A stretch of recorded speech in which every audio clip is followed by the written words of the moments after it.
यह कहानी है सुकर्मा की, जो बहुत ही सीधा साधा लड़का था, लेकिन उससे भूख बर्दाश्त नहीं होती थी, जिसके लिए सब लोग उसका मजाक उड़ाते थे। इसके बाद सुकर्मा के साथ क्या हुआ, जानने के लिए चलते हैं सुकर्मा जी के गांव शब्दों की राह से। तो दोस्तों, प्राचीन समय की बात है। गंधार देश में चंद्रपुर नाम का एक गांव था। कहा जाता है कि यह गांव भगवान शिव के आशीर्वाद के चलते बना था, इसलिए यहां के सभी लोग भगवान शिव में बहुत आस्था रखते थे।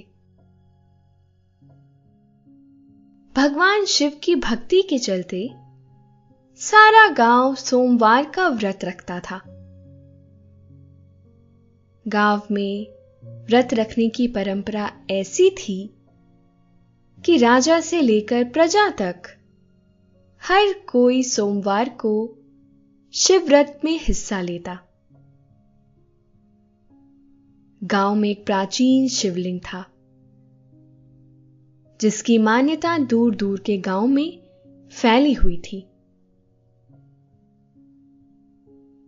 कहा जाता था कि उस शिवलिंग में भगवान शिव स्वयं समाये हुए हैं।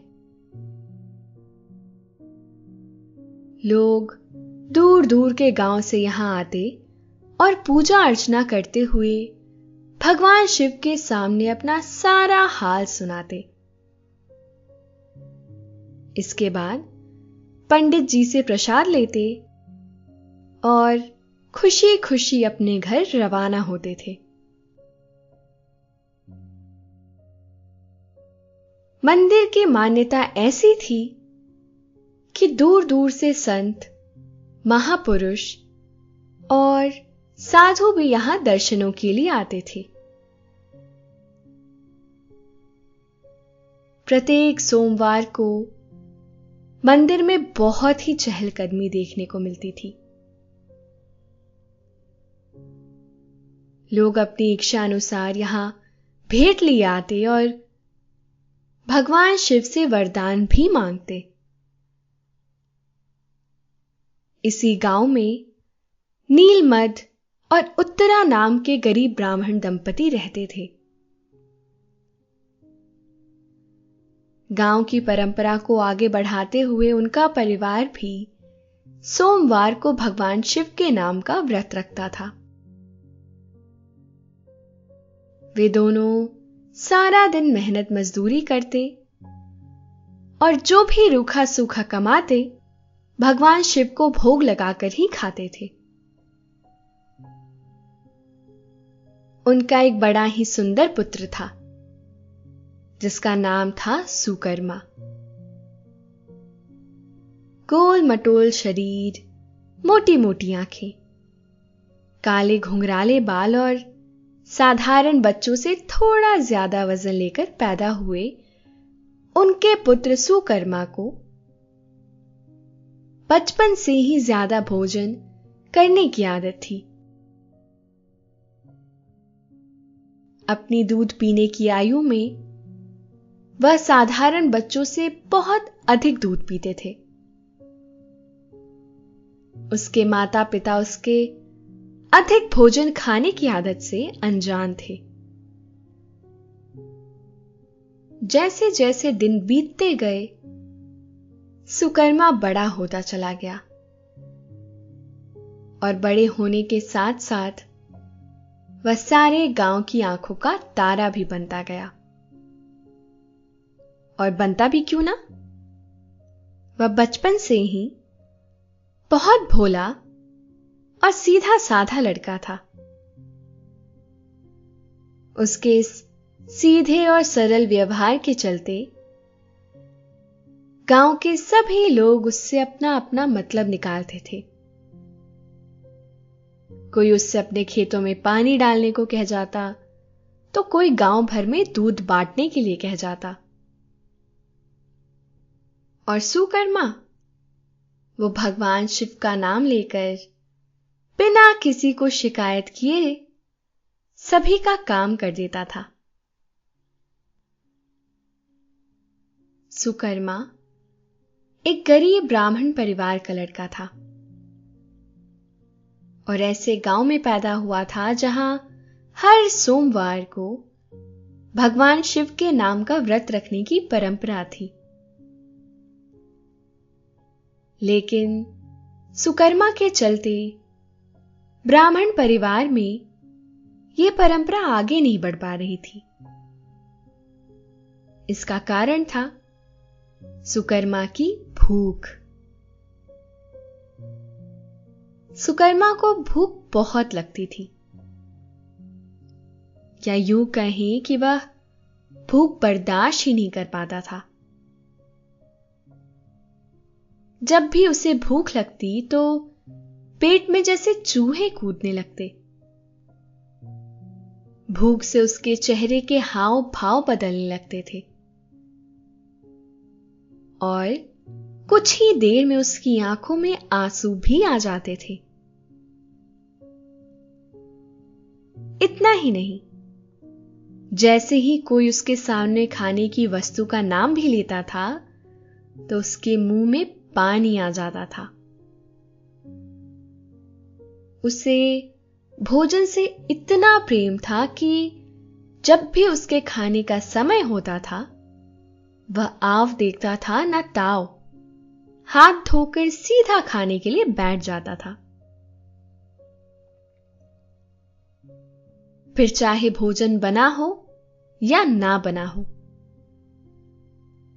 उसे खाने की वस्तुओं से इतना प्रेम होने लगा कि सिर्फ उनकी महक और उनके दर्शन मात्र से भी उसे आनंद की प्राप्ति होने लगती थी। ऐसे हाल में गांव और परिवार की व्रत रखने वाली परंपरा उससे ना संभाली गई। उसके माता पिता ने कई बार उसे समझाया कि भगवान शिव का व्रत रखना उनके घर की ही नहीं बल्कि सारे गांव की सदियों पुरानी परंपरा है।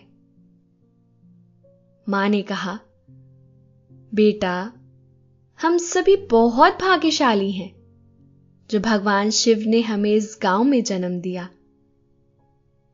इस भूमि पे स्वयं भगवान शिव पधारे थे और यहां के महाराज को वरदान दिया था कि जब तक वह मंदिर के पावन शिवलिंग की सेवा करते रहेंगे, उनका यह गांव हमेशा सुखी और समृद्ध रहेगा।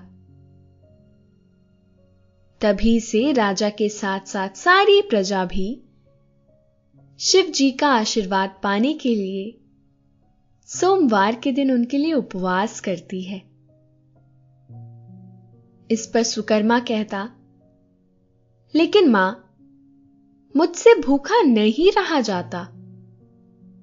भगवान तो कहते हैं कि भूखे पेट की भूख शांत करना पुण्य का काम है।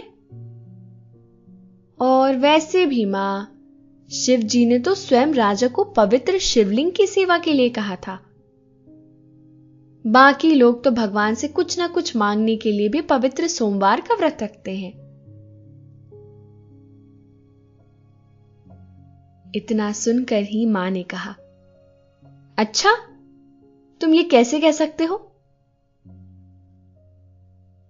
सुकर्मा ने बताया कि अरे मां, जब मैं मंदिर प्रसाद लेने गया था तो मैंने छुपकर पंडित जी की आवाज को सुना था।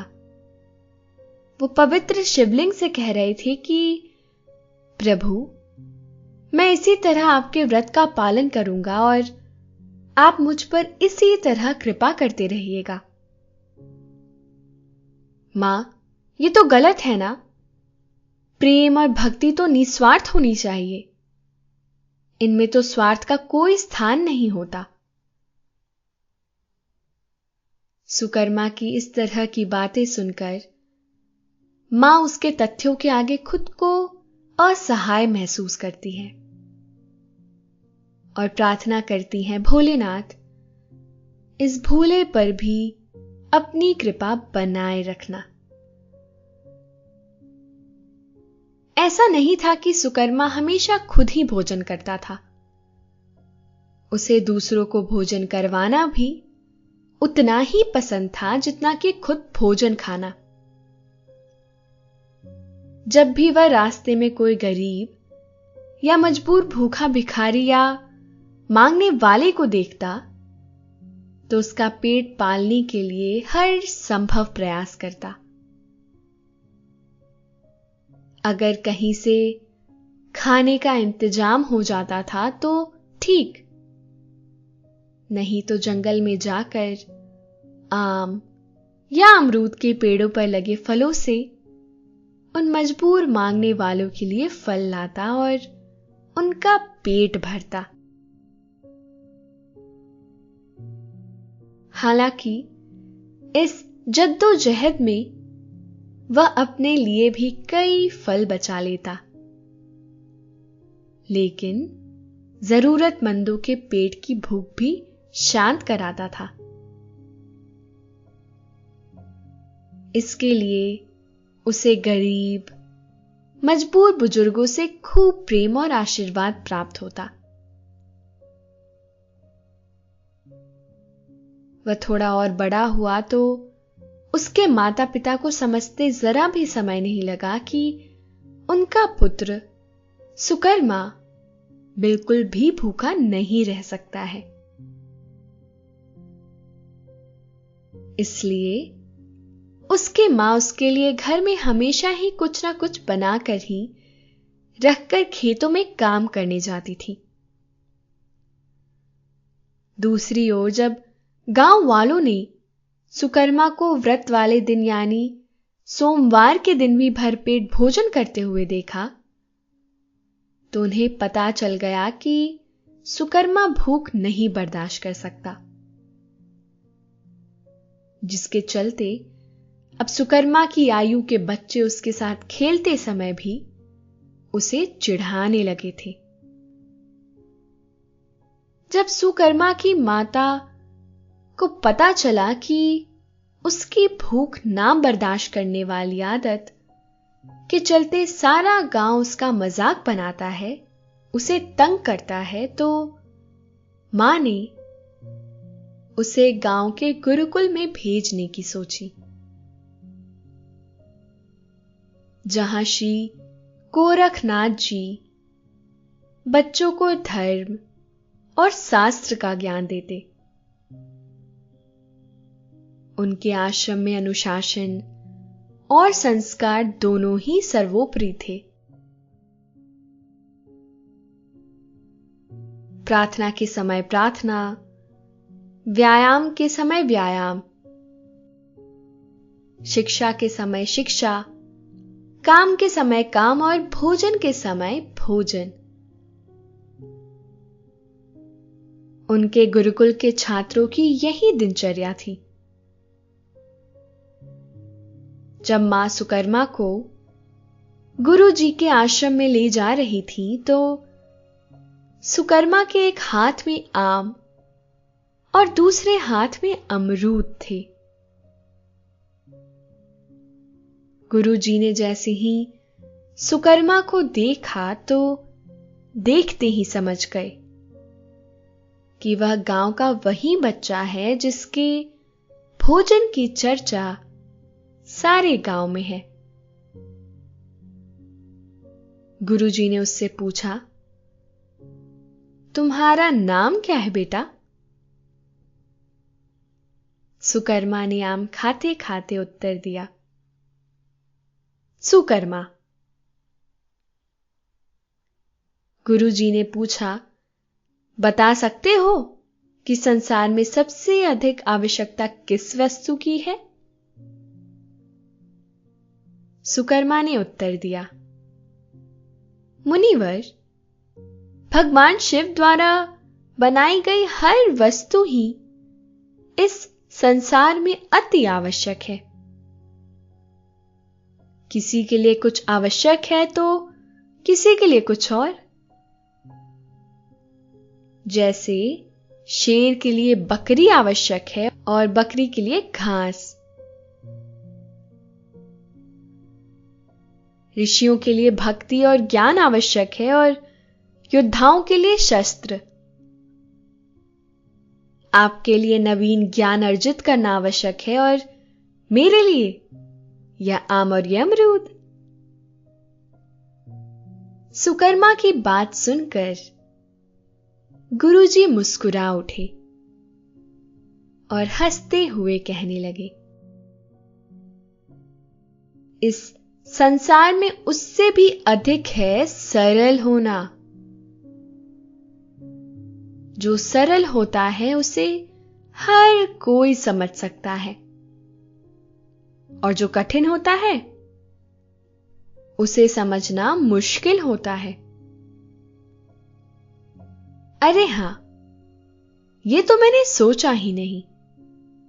आम और अमरूद सरल है, इसीलिए उन्हें पेड़ों से तोड़ना भी सरल है। लेकिन खजूर सरल नहीं है, इसीलिए उसे खाना भी कठिन है। यह बात सुनकर गुरुजी फिर से हंसने लगे। इसके बाद सुकर्मा की मां उसे गुरुजी के आश्रम में छोड़ते हुए चली गई। वह मन ही मन भगवान शिव से प्रार्थना कर रही थी कि हे भोलेनाथ, मेरे भोले सुकर्मा पर कृपा करना।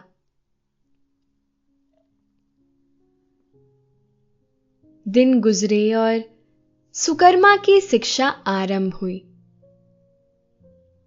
इस नई दिनचर्या के हिसाब में खुद को ढालने के लिए सुकर्मा को कुछ दिन तो बहुत परेशानी हुई, लेकिन बाद में उसे आदत पड़ गई। वह गुरुजी से सिखाए हुए सभी श्लोक याद रखता, हर आज्ञा का पालन भी करता, समय पर उठता, पूजा पाठ करता, शस्त्र शास्त्र का ज्ञान भी लेता और फिर जी भर के भोजन भी करता। वह बहुत खुश था, क्योंकि यहां कोई नहीं था जो भोजन के लिए उसे खाने से मना करता। समय गुजरा और सोमवार के व्रत का दिन आया। आज सुकर्मा सुबह से ही घबराया हुआ था। वह सोच रहा था कि वह व्रत कैसे रखेगा। सो उसने गुरुजी को पहले ही अपनी कमजोरी बता दी।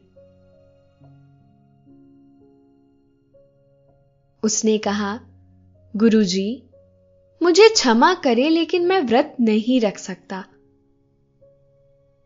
क्योंकि मुझसे भूखा नहीं रहा जाता। मेरी इसी कमजोरी के चलते गांव के सभी लोग मुझे तंग करते थे और इसी वजह के चलते मां भी मुझे आपके पास यहां आश्रम में छोड़ आई, ताकि ज्ञान के साथ साथ मुझे व्रत रखने की भी शिक्षा भी मिल सके। लेकिन गुरुजी, मैं भोजन के बिना नहीं रह सकता। गुरुजी मुस्कुरा कर बोले, पुत्र, बस इतनी सी बात। यह तो महादेव की इच्छा पर निर्भर करता है कि कौन व्रत रखेगा और कौन नहीं। यदि तुम व्रत नहीं रख सकते हो तो कोई बात नहीं, तुम भर पेट भोजन खाओ और अपना कार्य समय पर करो। लेकिन गुरुजी कहते कहते रुक गए। लेकिन क्या गुरुजी? सुकर्मा ने विनम्रता से पूछा। लेकिन आज तो आश्रम में साथ साथ सभी विद्यार्थियों का व्रत है, इसलिए आश्रम में आज भोजन नहीं बनेगा।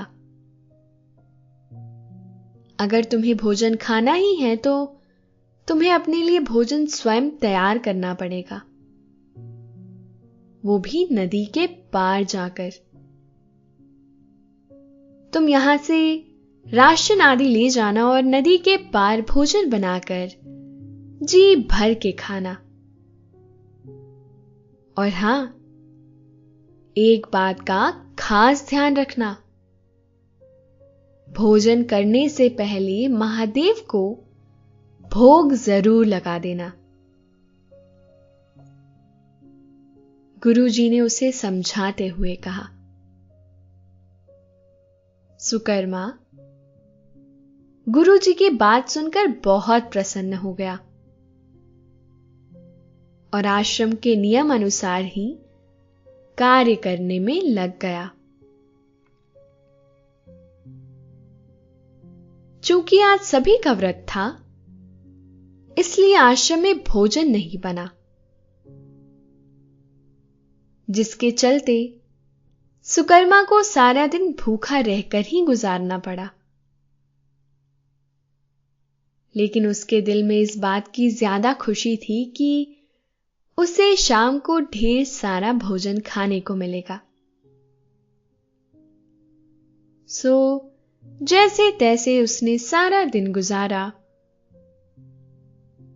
और जैसे ही सूर्यदेव अस्त होने के लिए समुद्र के गर्भ में धारण होने के लिए निकले, सुकर्मा ने भी गुरुजी से आज्ञा ली और खाने की सामग्री, बर्तन आदि लेकर नदी पार करने के लिए कश्ती में सवार हो गया। मन में खाने की चाह के चलते उसने कब नदी पार की उसे पता ही नहीं चला। जंगल पहुंचते ही उसने सारी सामग्री और बर्तनों को कश्ती से उतारा और कश्ती को एक किनारे पर लगे पेड़ से बांध दिया। फिर उसने यहां वहां से पहले पत्थर इकट्ठे किए। धीरे धीरे उसने चूल्हा तैयार किया और सूखे पत्तों की मदद से चूल्हे में आग जलाई। इसके बाद धीरे धीरे मीठी मीठी आग के सेक पर खाना तैयार होने लगा। उसका मन बहुत प्रसन्न था क्योंकि उसने अपने लिए ढेर सारा खाना बनाया था। अकेले सुकर्मा ने अपने लिए 2 लोगों का खाना तैयार किया था। जैसे ही खाना तैयार हुआ, सुकर्मा के मुंह में पानी भर आया। खाने की ताजी ताजी महक ने उसके अंतर्मन के तार तक छेड़ दिए थे। उसने नदी से एक मटके में जल भर लिया और गर्मा गर्म भोजन थाली में परोस दिया।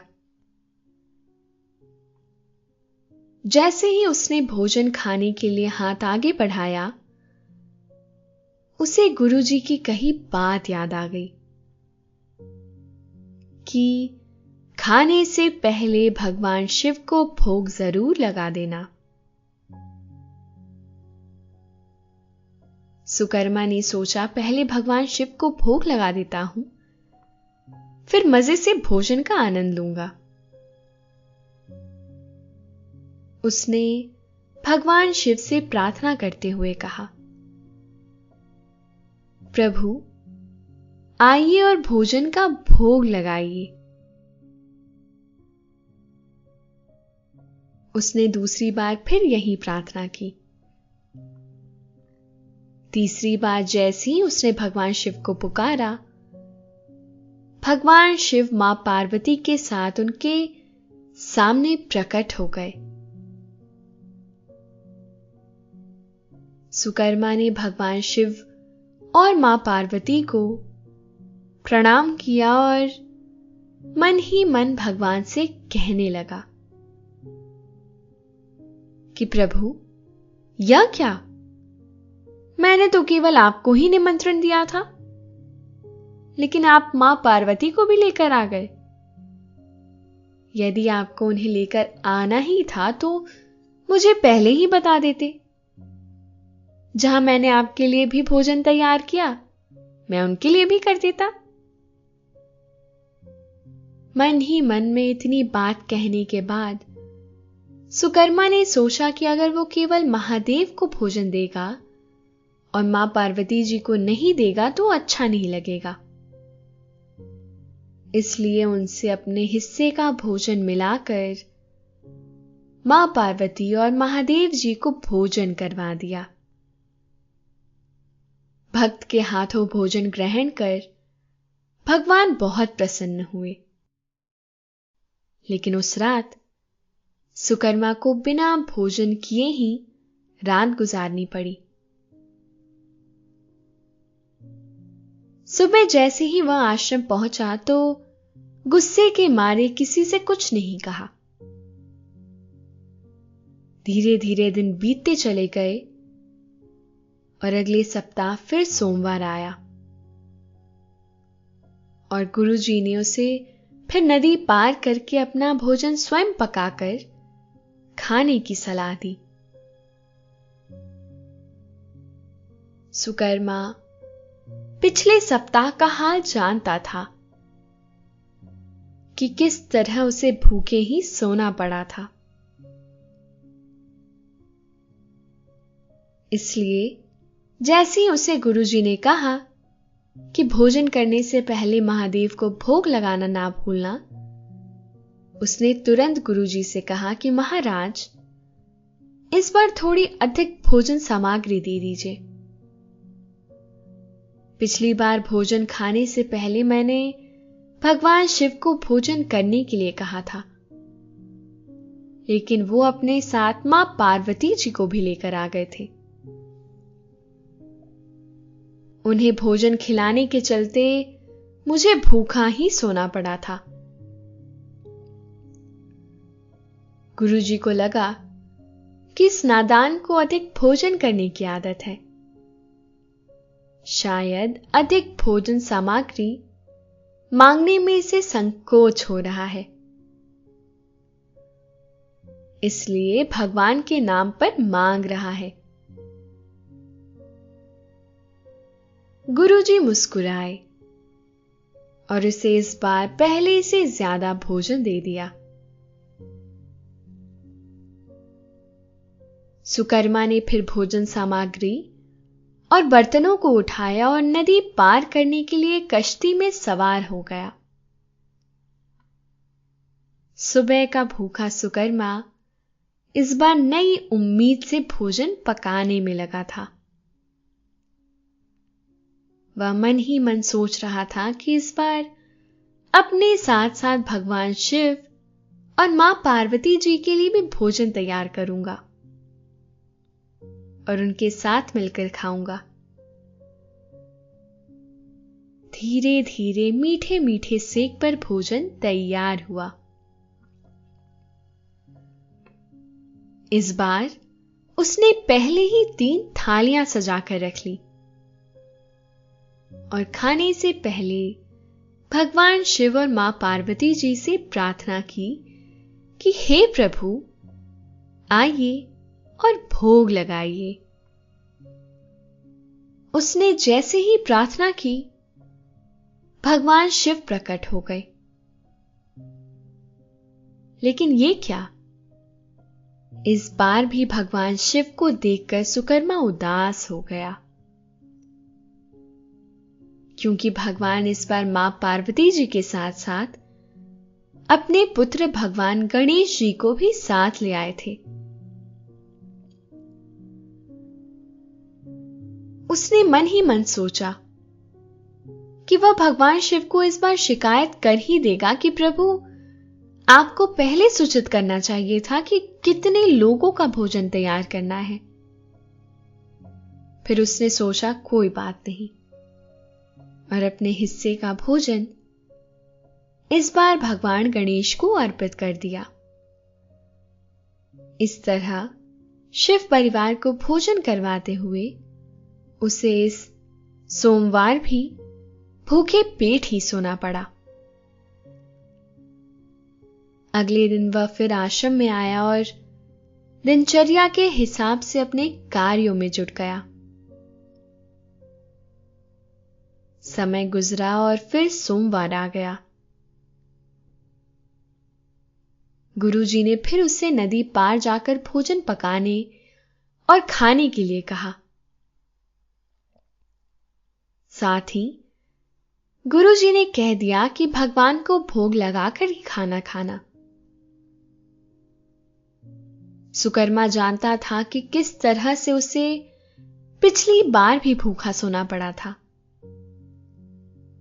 उसने गुरुजी से कहा कि महाराज, इस बार आप कच्चे राशन की पूरी बोरी ही दे दीजिए। पिछली बार मां पार्वती जी के साथ साथ भगवान गणेश भी भोग लगाने के लिए आ गए थे और मुझे भूखा ही सोना पड़ा था।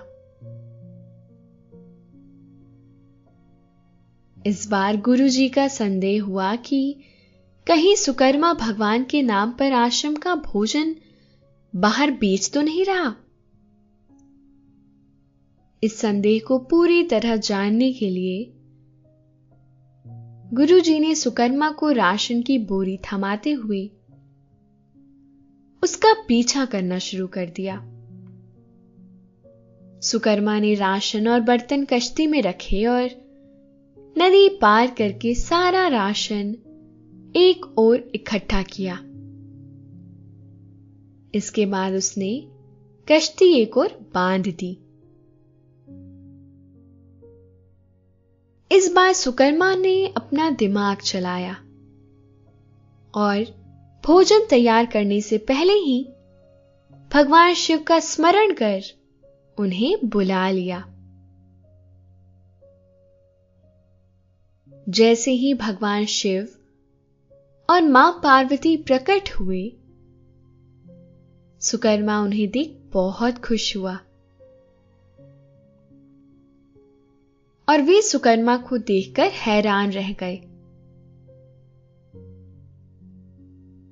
सुकर्मा खुश इसीलिए हुआ क्योंकि वे जानता था कि हर बार की तरह प्रभु के साथ इस बार फिर कोई ना कोई तो जरूर ही आएगा।